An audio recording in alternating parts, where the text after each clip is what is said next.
¡Ay, sí! Romy Sat, episodio 3. Cosas que nadie te dice cuando vas a empezar a emprender. Todos te cuentan lo lindo que es emprender, lo genial que es ser tu propia jefa, pero nadie te cuenta, o muy pocos te cuentan, lo difícil que es el detrás de escena. Lo que cuesta o lo que implica sostenerlo, aprender a delegar, aprender a hacer un montón de cosas que jamás hiciste, temas administrativos, trámites y... en el medio de todo eso, no perder la cabeza en el intento. Así que una vez más, vengo a tirarte la posta de cómo es realmente emprender. Mi posta, obvio. Renunciaste a tu laburo o sos freelancer, decidís dar el salto, abrís tu proyecto o en mi caso una agencia. Parecería que no, que las tareas no cambian, pero te juro que cambian completamente. Lo que cambia es ese listado de tareas que ahora tenés a cargo. Antes probablemente tenías un equipo chico, grande, mediano, pero tenías personas idóneas para cada rol, para cada función y de repente te empezás a convertir en una especie de gerente de todo. ¿Por qué digo esto? Porque tal vez a mí me pasó y me encantaría que otros colegas me cuenten, pero en general cuando lanzamos un emprendimiento de servicios, un proyecto como el mío, como es una agencia de marketing, bueno, uno lo hace porque dice, che, me encanta el marketing o me encanta la comunicación, soy buena en esto, me gusta la parte creativa. Ahora, si yo miro mi agenda, el 70% del tiempo no estoy ni creando conceptos, ni creando ideas. La mayor parte del tiempo estoy resolviendo quilombos. Quilombos de todo tipo. Quilombos desde ya, cuestiones impositivas, que hay que pagar esto, que el vencimiento, que hay que abrir la cuenta en el banco, que hay que cerrar la otra, que hay que validar o presentar determinado papel, que hay que tomar a alguien nuevo, que alguien tiene un problema, que las vacaciones de uno, otro está enfermo, que de repente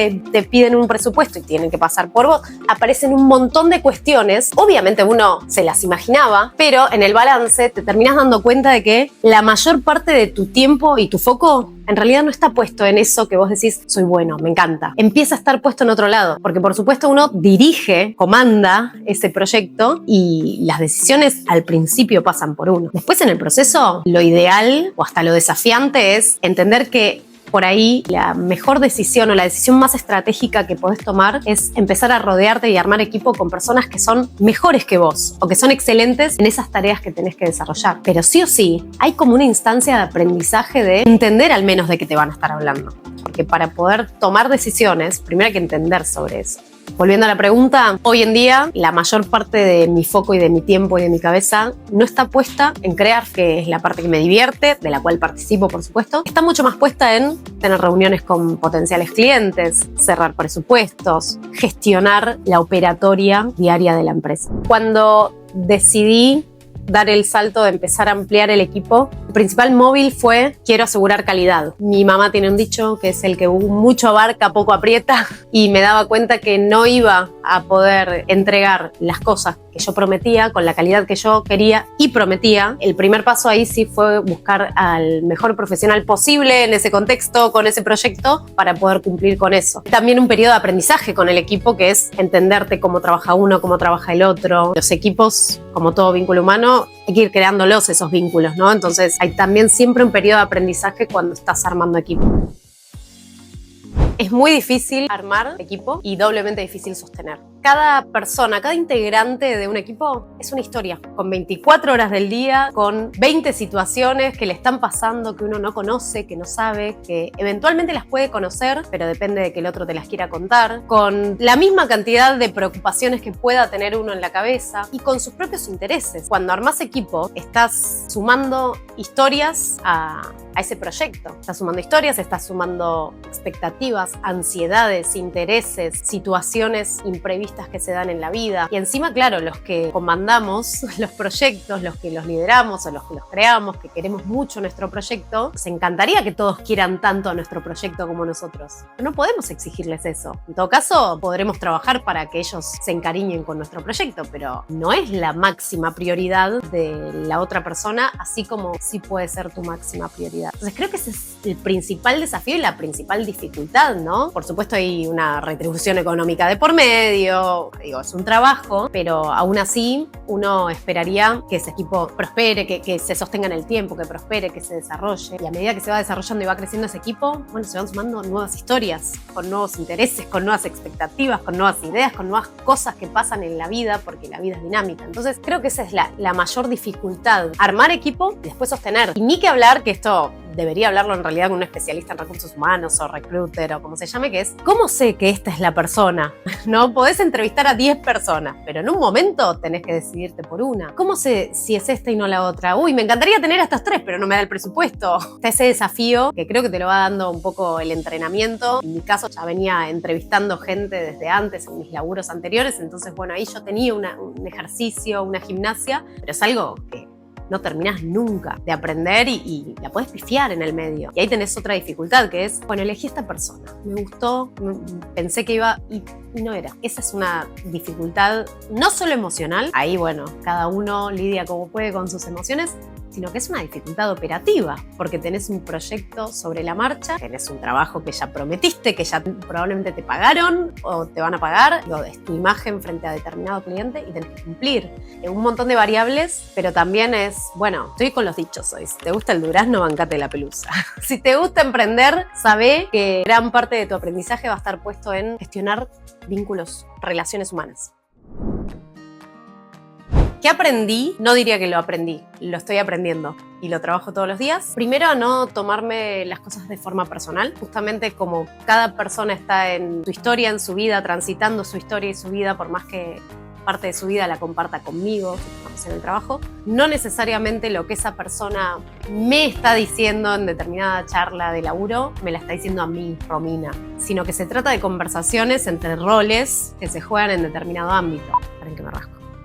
Si voy a la teoría, a una de las teorías comunicacionales, bueno, tiene que ver con la faceta o el rol que uno ocupa en determinado campo, ¿no? Si se quiere, besito para Bourdieu. No tomarme las cosas personal y también esto que lo hablábamos en el episodio anterior, que es no siempre las personas del equipo van a estar o van a funcionar al mismo ritmo que yo, o viceversa, porque también fui aprendiendo que estar a disposición de mi equipo no necesariamente implica estar cada vez en el momento que mi equipo me necesita. ¿Por qué? Porque además del equipo, tengo el proyecto y muchas veces el proyecto, el negocio, te demanda otra cosa. El equipo quiere que estés en determinada reunión, pero tengo una reunión importante con un cliente que me interesa. Y ahí se juega mucho mi forma de ser, que es a veces exceso de empatía o esta excesiva sensibilidad, que bueno, para los que lideramos equipo somos muy empáticos y muy sensibles, sufrimos mucho estas cosas, ¿no? Me encantaría ser ese tipo de líder que es como más frío, más distante, que igual te inspira, pero bueno, no es mi caso. Lo que fui aprendiendo es esto. Primero, nada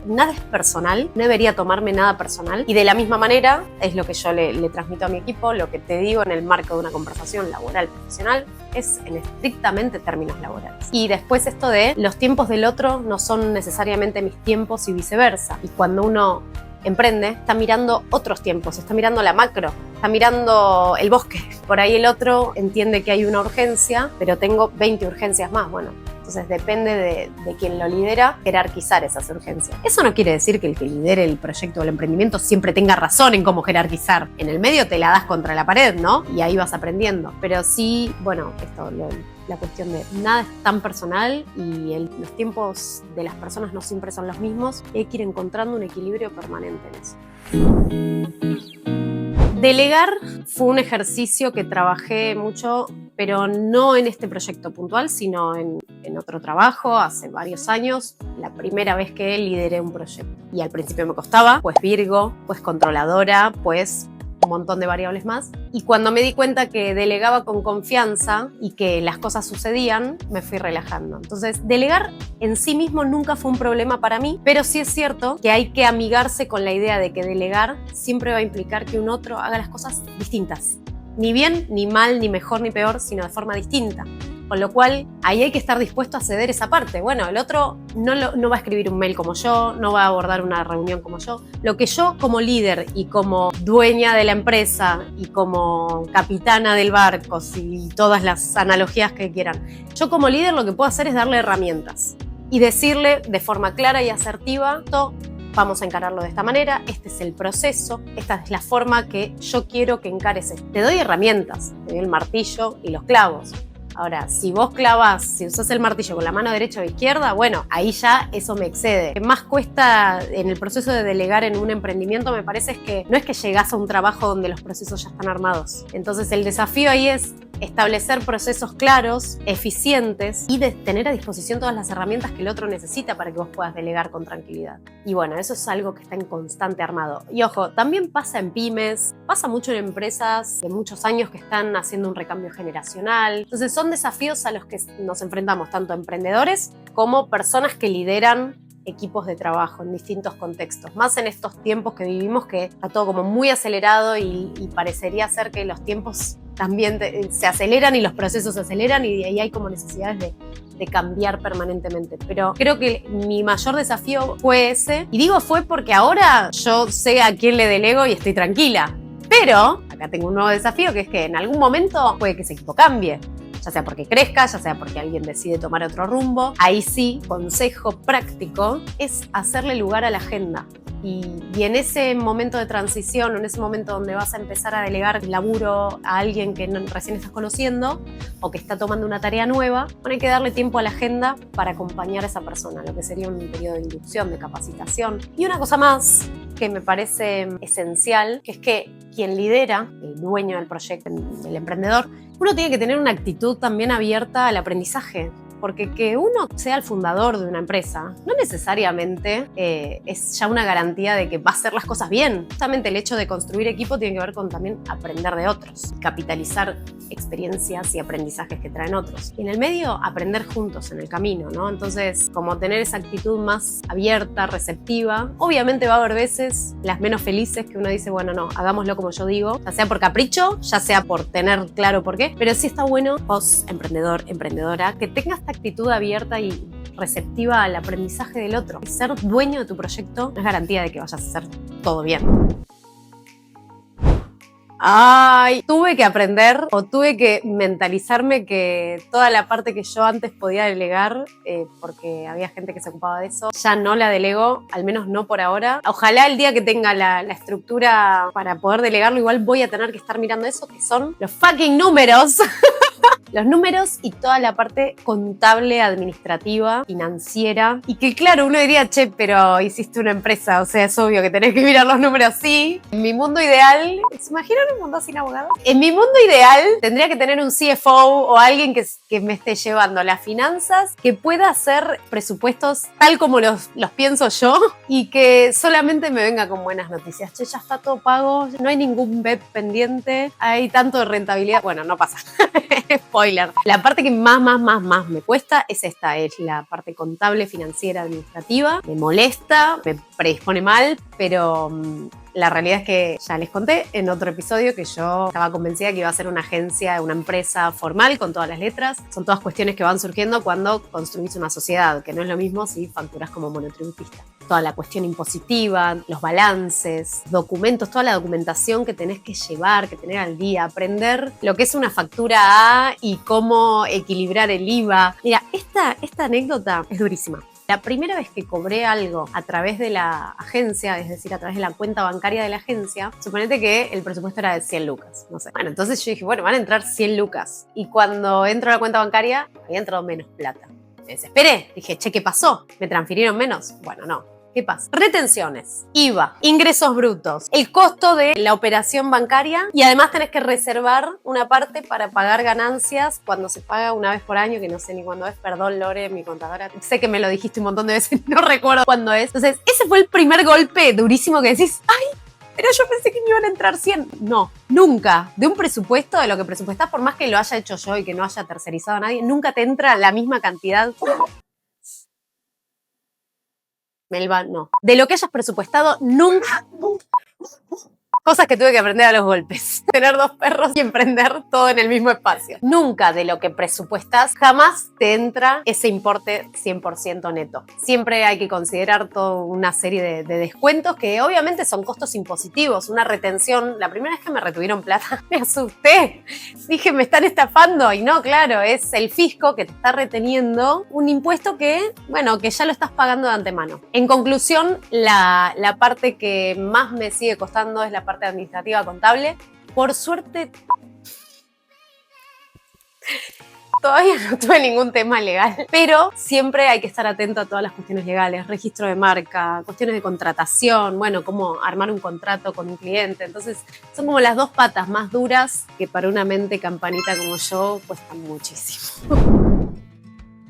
Mi relación con el dinero desde que lidero una agencia o desde que lidero un emprendimiento cambió rotundamente, definitivamente cambió, y va muy de la mano con esto que decía antes, cuando se te abre la cabeza en términos, primero toda la cuestión impositiva contable y después en términos financieros, que no es lo mismo, cambia completamente porque el valor nominal de ese presupuesto que mandaste no es exactamente eso que va a entrar, no es exactamente ese flujo, va a depender mucho de cuándo entra esa plata. Después todos los costos de tercerización, toda la cuestión formal administrativa de si te entra o no te entra factura, qué tipo de factura es. Entonces, lo que a mí me ordenó muchísimo, primero fue tener una reunión con mi contadora que me explicara todo, y esto se los recomiendo a todos los emprendedores, que primero que elijan una persona de confianza y que le pregunten. Todo lo que no entiendan no tienen por qué saberlo. Para confiar en el otro hay que entender. Entonces mi contadora me ayudó mucho a entender todo, a entender la razón de ser de cada impuesto, cuándo hay que pagarlo. Y además lo que ella me armó, que me sirvió muchísimo también para poder proyectar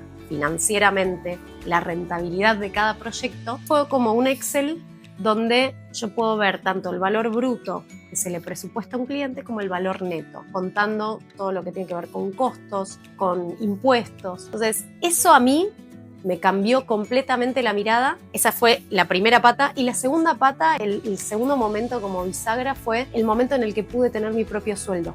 Porque parecería ser, o está como la fantasía de que, bueno, todo lo que entra a la empresa es mío. Y no, mi recomendación 100% es tener orden y tratar a esa cuenta justamente como una cuenta paralela. No es mi plata, es la plata de la empresa. Y esa plata de la empresa te sirve para hacer inversiones en equipamiento, para comprar celulares, para comprar luces, para pagar una fiesta de fin de año, para comprar regalos empresariales o para cualquier imprevisto que tengas. El mayor quiebre, y que esto jamás me lo imaginé, o sea, lo fui aprendiendo sobre la marcha, el mayor quiebre fue el momento en el que pude tener mi propio sueldo, ¿no? Y tratarlo como por vías paralelas. Y si a mí no me alcanza mi sueldo, me arreglo por fuera.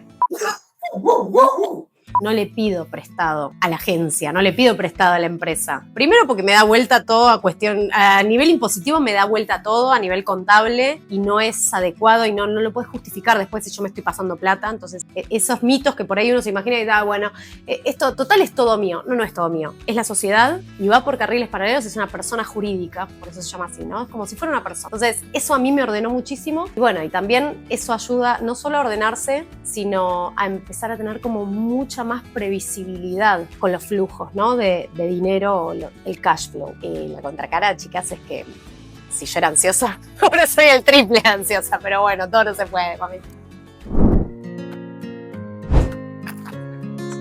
¿Qué mitos? El gran mito en realidad, y el que vemos recontrapotenciado en redes sociales, en LinkedIn, por ejemplo, o cuando ves una nota. Era emprendedor, empezó en el garage. Bueno, ya hablé del garage, pobre. Perdón, Marcos, no es común, no es nada personal, pero es solo lugares comunes. Me gustaría transmitir, primero, que en general es un proceso muy solitario. Solamente que lo que vemos en redes sociales o en las notas de prensa, la parte feliz, es un proceso solitario, es un proceso de mucha máquina mental, que hay que estar recontra preparado, y es un proceso de más pifies que aciertos. El otro día me junté con unos colegas que venimos conversando para hacer cosas juntos, que tienen 28 años de experiencia emprendiendo. Más que un mito, esto es una recomendación, que es: juntate con gente que ya la vivió para nutrirte de esa experiencia. Cada vez que escucho casos de emprendedores terrenales que la remaron desde abajo, desde cero, y me cuentan su experiencia, bajan 1000 cambios mi ansiedad, porque digo, che, bueno, estoy por el camino correcto. Rompamos con el mito de que la pegás enseguida de un momento para otro. Rompamos con el mito de que el electrocardiograma es siempre para arriba, ¿no? La curva no es siempre ascendente. Y sí invito, me lo digo a mí misma y trato de ejercitarlo, te propongo a vos que estás mirando que generes espacios de escuchar otras historias. Puede ser a través de un canal de YouTube o puede ser a través de juntarte a tomar un café con alguien, y yo estoy segura que te van a dar ese tiempo de decir, che, ¿me contás tu experiencia? Bueno, en conclusión, creo que el mayor mito a derribar o el principal mito a derribar, más que nada contemplando que es un proceso muy solitario, muy individual, más allá de que estés rodeado de gente todo el tiempo, es muy individual, es pensar que eso que te está pasando o eso que estás transitando te está pasando solo a vos. ¿Y cómo se derriba ese mito? Escuchando a otras personas que ya pasaron por eso, por algo parecido, que ya emprendieron. La verdad es que yo soy una emprendedora no experimentada, yo estoy aprendiendo, hace 3 años que tengo mi agencia, pero si hay algo que a mí me sirve mucho para calmar mis ansiedades o para inspirarme o construir referentes es sentarme a escuchar historias de otros emprendedores. Las que sean, en el momento que hayan sido, de todas rescato algo y de todas aprendo y de todas me voy motivada. Algo rescatás. Ese es un buen ejercicio. Creo que de hecho ese es un poco el móvil de este canal de YouTube, que es compartir historias y sentir, por lo menos anular todos esos mitos que nos creamos nosotros mismos, que es, uy, yo estoy pasando por esto y que nadie me entiende, porque todos mis amigos tienen su trabajo en relación de dependencia y no lo entienden. Bueno, empezá a juntarte con gente que esté en la misma que vos. Y ahí es cambiar el mindset también, ¿no? No son competencias, son colegas. De todos nos podemos nutrir y es esto, es encontrar un espacio en común, construir una comunidad en la cual vos tengas, aunque sea ese lugar para decir, uy, no me estoy sintiendo bien con esto. Bueno, a ver, che, ¿soy yo o está todo frenado? La típica. No, ¿sabes que a mí también? Y bueno, no te vas motivado de ahí, pero de última decís, bueno, evidentemente yo estoy haciendo las cosas bien. Hay un contexto que no acompaña. Bueno, así miles de situaciones, ¿no? Yo trato de ejercitarlo todos los días y me parece una propuesta súper sana para implementar. Y una cosa más, que esto no es un mito, es otra recomendación. Que seas dueño de tu proyecto o dueño de tu empresa o fundador de tu agencia, no quiere decir que no te puedas dar un lugar para el disfrute. Muchas veces no vas a salvar el mundo por quedarte laburando después de hora. Y ese puede ser un tema de un próximo video de cómo encontrar el equilibrio, el balance entre la vida y el trabajo cuando tu trabajo es lo más importante de tu vida, cuando creas un proyecto. Eso también es muy saludable y a veces, bueno, es esto, es generar un cafecito con alguien para que te cuente su historia y que veas que, bueno, estás encaminado, vas por buen camino. Si llegaste hasta acá, una vez más te quiero agradecer de que te hayas tomado el tiempo y me hayas prestado atención. Y además de agradecerte, te quiero pedir algo. No es que te suscribas y le des like, eso ya sabes que tenés que hacerlo. Me gustaría que vos me cuentes, vos si sos emprendedor o emprendedora, que me cuentes cuáles fueron tus desafíos, tus aprendizajes, cuáles crees que son los mitos del universo emprendedor. Y si estás empezando a emprender o si estás pensando en empezar, ¿cuáles son esos miedos? ¿Cuáles son esas ansiedades o esas expectativas que tenés? La verdad es que yo recién lo decía, yo soy nueva en esto también, entonces me parece que esta es una gran oportunidad y un gran espacio para que intercambiemos, nutrirnos, aprender y acompañarnos al menos desde la virtualidad. Bueno, y ahora sí, ya que te tengo acá, acordate, ahora sí, suscríbete, dale like, compartí, comentá si te gustó, te inspiró, te motivó o te enojó este video, comentalo, déjame tu comentario, ayúdame a que este video llegue a más personas. Este es un trabajo, es un proyecto que estamos encarando con mucho amor con todo el equipo de Muna, así que todo eso suma, te invito a suscribirte y por supuesto a seguirme para que te enteres cuando haya un nuevo video. Y quédate ahí porque en el próximo video, ya 4.º episodio, no lo puedo creer, te voy a contar cómo